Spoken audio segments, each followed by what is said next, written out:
Hey, what's up everyone? I hope you're all having a wonderful day or night, but for now, let's get into the video. Can someone please tell me what the f is going on? Because I started dating again. Got stood up by a man that told me an hour before we were due to meet that he wasn't actually single. I've been stood up by a man that was actually trying to scam me with his girlfriend.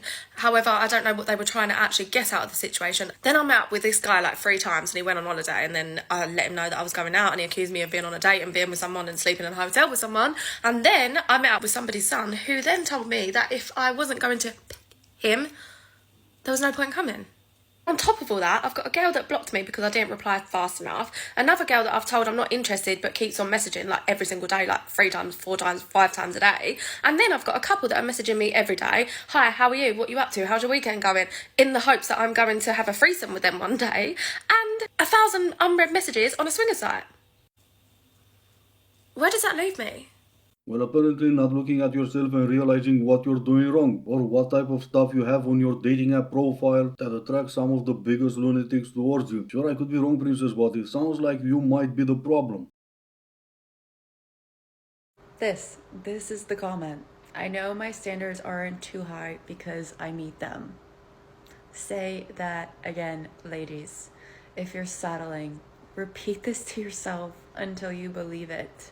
Like, no words. You can also say to yourself unicorns are real until you believe it. That doesn't mean it's true. Since none of you care to explain what your standards are, I'm gonna use a stupid example. Every other Sunday I like to cook for myself a somewhat fancy meal from scratch. I could expect someone else to do that for me because I let them into my life, or I still could be normal in the head and don't expect everyone else to change their entire existence because I exist. I was a little surprised when he took me up on it, but I got my wallet out. I brought my card. You just don't see it very often where I offer to pay for half of the dinner or drinks and then he takes me up on it.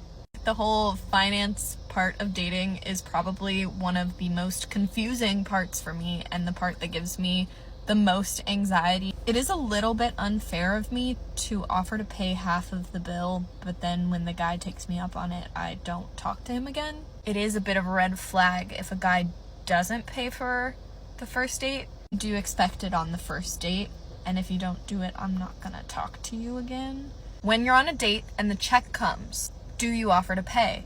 Well, it turns out you do, and for me, that's the sign when I know I'm never gonna see you again. So you don't need to worry about me taking you up on your offer to pay and not seeing me again, because we were done as soon as you offered to pay. It will take a really bad day for me to accept you paying half the bill, so that might be something for you to consider.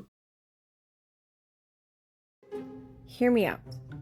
Men on Tinder keep saying, don't post pictures with a filter on, don't post pictures with filters, blah, blah, blah, blah. Okay, take off your hat then. Take off your hat then. No? Oh, she got us. She got us with a hat because that's the same as wearing filters. Now, of course, not every man wearing a hat is balding, but that doesn't really matter. For her, if you're wearing a hat, you have a receding hairline. Of course, I have a receding hairline and I'm not wearing a hat, but I don't think that for her matters either. Or maybe I should wear a hat to make her feel better because my receding hairline got jealous of her receding hairline. When did dating become men versus women? Like, I thought it was supposed to be fun.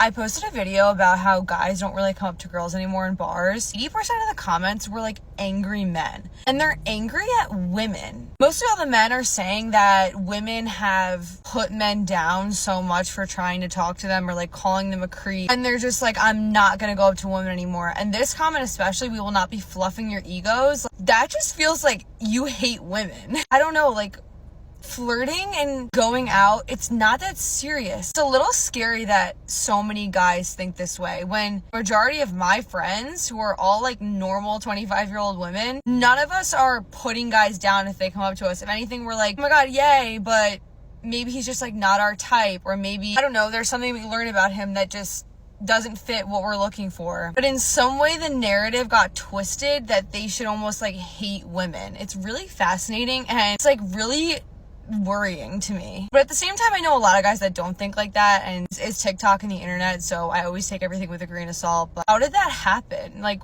how did we get here?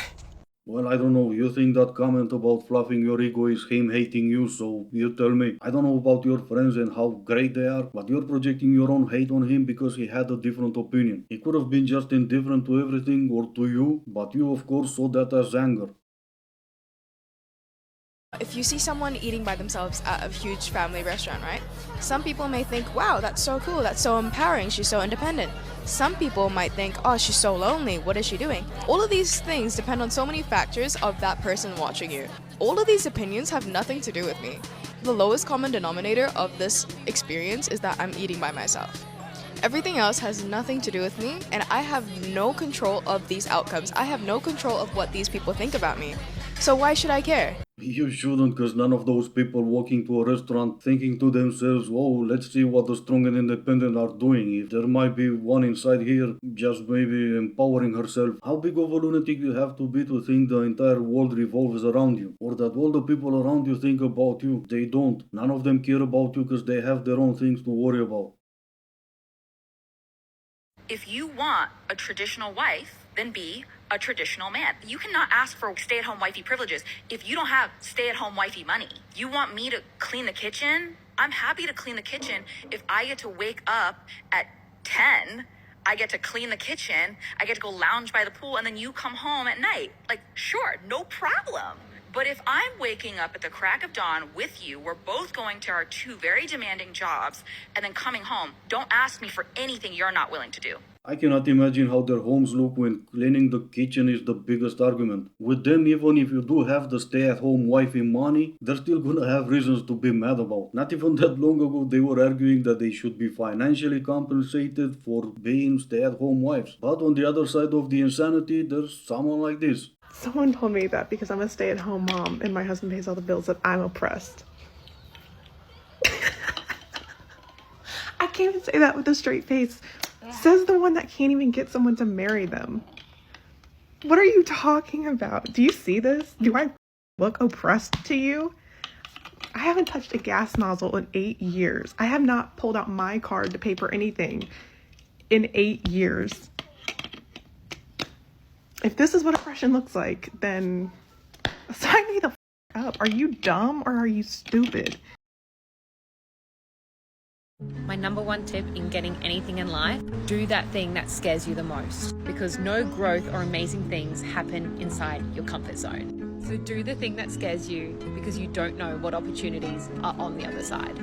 Yeah, well, except I do. What scares me the most are heights. I can handle flying, but not in 1,000,000 years, something like skydiving. And yes, I do know exactly what opportunities await for me on the other side. One of them could be easily I jump, my wing doesn't open, and I free fall towards my end with a speed of 10 meters per second, patiently waiting to hit the ground with nothing to stop the fall except my face. So yeah, it's not that I don't trust your expertise in whatever field you're trying to be a coach in, but I don't think I'm gonna listen to you. Shout out to the girls on a first date right now. Seriously, shout out. These girls are out here risking their lives to potentially find a partner that's going to stand and stick with them forever. Shout out to my girls making that risk right now. I'm contemplating on joining the 4B movement, mostly because I just can't do it anymore. If you know, you know. Shout out to the ones who know. And shout out to the girls on a first date right now. Well, if you are thinking about joining the 4B movement, don't let any of us stop you. But also on the other side of the insanity, there's someone like this. I'm just leaving a date. It was a first date. We met on Hinge and he picked a spot in my neighborhood. Perfect spot to have a cocktail. Had great conversation, like no awkward pauses. In bonus, he looked better than his profile photos, which is pretty rare. So all in all, a good night. We'll see.